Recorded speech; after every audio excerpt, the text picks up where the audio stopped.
The drizzle on the cobbles in the early morning, that's my Liverpool. With a half-beaten footy and your lace undone, you're gonna be late for school. And the ship with the cargo of containers coming in through the locks. And the bus with the cargo of hangovers heading down to the docks. My Liverpool's a town of dogs and kids all kicking up in the streets. Won't you give that dog a bone, give that kid a sweet? And the people know how to treat me, just see that open door. If you've never had a plate of my Moscow's, then you've never lived before. It's roaring, bustling, open wide, the North West Gate to Merseyside.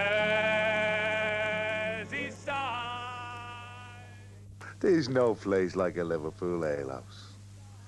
In fact, they used to call Liverpool the city of pubs and churches, but there was more pubs than there was churches. Some people said that there was little else for the working fellas to do, of course. But you must remember that all this was in the days before the wireless and the telly and the picture house.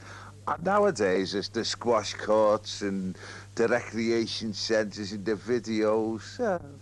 Years ago, you know, the pub was the social water and all for the Scouser.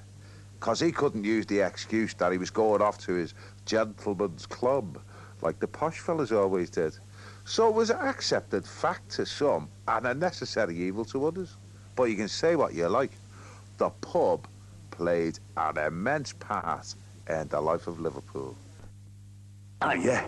And what a great place. Liverpool. The city of poets, politicians and playwrights, cathedrals, teams and tunnels, actors, architects and artists, statesmen, singers and seamen. God, beautiful buildings, panoramic parklands and maritime marvels. And of course, its people. The Scousers, families, friends and neighbours who make Liverpool what it is. My hometown. My hometown. And whether you've lived here all your life, or you're just here for a visit, come on in and join us. Sit down and have a bevy. Get your feet under the table, eh? You're always welcome. Or as we say, you're sound as a pound.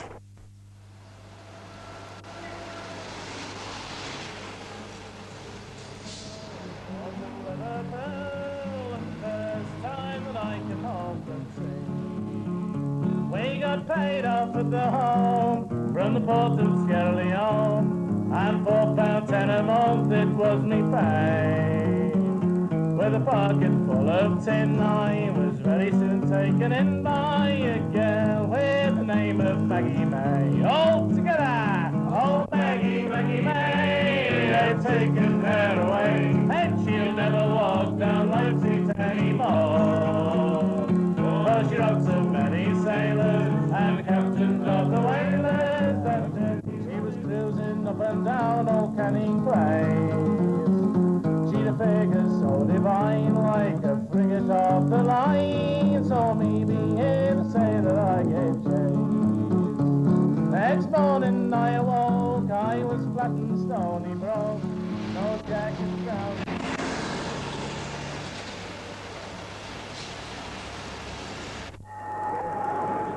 You know, there used to be a saying in Liverpool, if you can't fight, then wear a big hat. I love Everton. I like Liverpool. I watch Everton. I stick up for Liverpool. I support Tranmere Rovers. Get out of it. How did he get in there? Because it's usually sorted out when they christen a baby, you know. What about the Grand National? That sorts out the winners from the cart horses, doesn't it? Oh, someone said that the gateway to Aintree Racecourse is called the National Front, but don't you believe it, lad. The Grand National is one of the hardest, most grueling races in the world. Memories. When you're young, you make them, and as you get older, you live with them. But they're nice, aren't they? I like them. Owl dogs, owl pubs, owl jokes. And one of the nicest things you can remember about Liverpool, the old houses in the old streets, the cheerful rows of terraced houses, bright cotton curtains, the laces and the nets, gleaming letterboxes and knockers, front doorsteps, scrubbed over the years until they dipped in the middle with London stone, sandstone, donkey stone and alternate bricks, framing the doorways in cardinal red and white. You never had to knock, because the doors were always open or just on the jamb. Yeah, friends and neighbours we were, because we all knew each other. Walk right in, go on. It didn't matter if you were the pruey man, the fire bobby, the priest, the vicar, your fat Auntie Mary, or just a kid who wanted a shilling for the gas meter. Up the lobby you went, stepping over the household mongrel or the almoggy which was sat on the front doorstep. The lobby, do you remember it? 6 yards of turkey red lino from Stirlers and a jute runner down the middle with somebody's bike leaning against the wall, the handlebars making scratches on the leatherette wallpaper. There was generally a picture too, either our Lord or William of Orange. Come in, son, the fat lady in the flowery pinny moves summer comics and a football echo off a chair. Sit down, lad. You'll have to take us as you find us. How many times have you heard that? So you sit yourself down and get presented with one of those blue and white stripy mugs full of steaming tea. And if your luck was in, you got a butty. Nothing special, just what everyone else was having. Brawn, corn dog, or a great big jammy doorstep. There you are, get your gob around that. Living rooms weren't called living rooms then. That was the kitchen. The back kitchen was where the tea was made. The Jalapotes, the Enline, P&O and the Clan are flying the flag of all nations. Down the big Moody Bertie, the great ships come in, where the Liverpool dockers are waiting. Let's face it, if you live in Liverpool, it's either your dad or your brother or your Uncle Charlie or somebody you know from somewhere who's had something to do with the docks. My granddad was a docker. My dad drove a lorry in and out and around the Liverpool docks all his life. Eventually, I became a docker myself.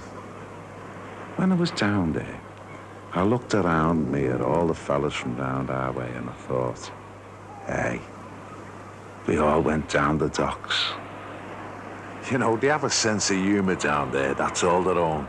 Especially the dockers' nicknames. Have you ever heard of the Sick Lobster? Well, he was a fella who used to stay off, and when they asked him why the next day, he used to say, well, the nippers were bad. Or the Lonely Baker. That was an old guy who wouldn't work any overtime. He used to say, there's only me and the tart in our house now. Of course, the famous one is a docker called the Diesel Fitter. That was the lad who used to go around opening cases and pulling ladies' underwear out and saying, oh yes, Diesel Fitter. You can't escape having a nickname on Liverpool docks. One lad thought he could by just keeping quiet. He worked there for about 3 years and never said a word. So you know what they nicknamed him? The Dummy. Oh, yeah. I remember when I was down there myself, you know, there was this docker who came in late, and he said it was because he'd been to his grandmother's funeral, and it went into extra time. Yeah.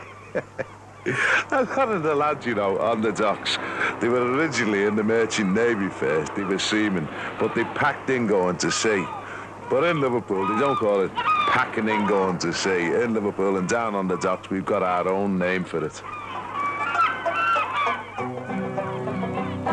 Oh, swallow the anchor and the sea rolling full. Swallow the anchor, keep your feet in Liverpool. Keep your feet in Liverpool. You started quite young on the Isle of Man steamships. Then when you were older, you went for the deep sea trips. White Star, Blue Funnel, P&O, to me they're all the same.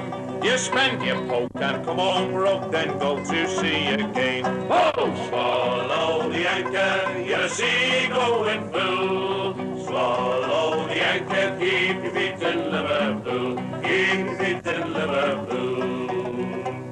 Stay clear of the merchant navy, rip up your old pay boot.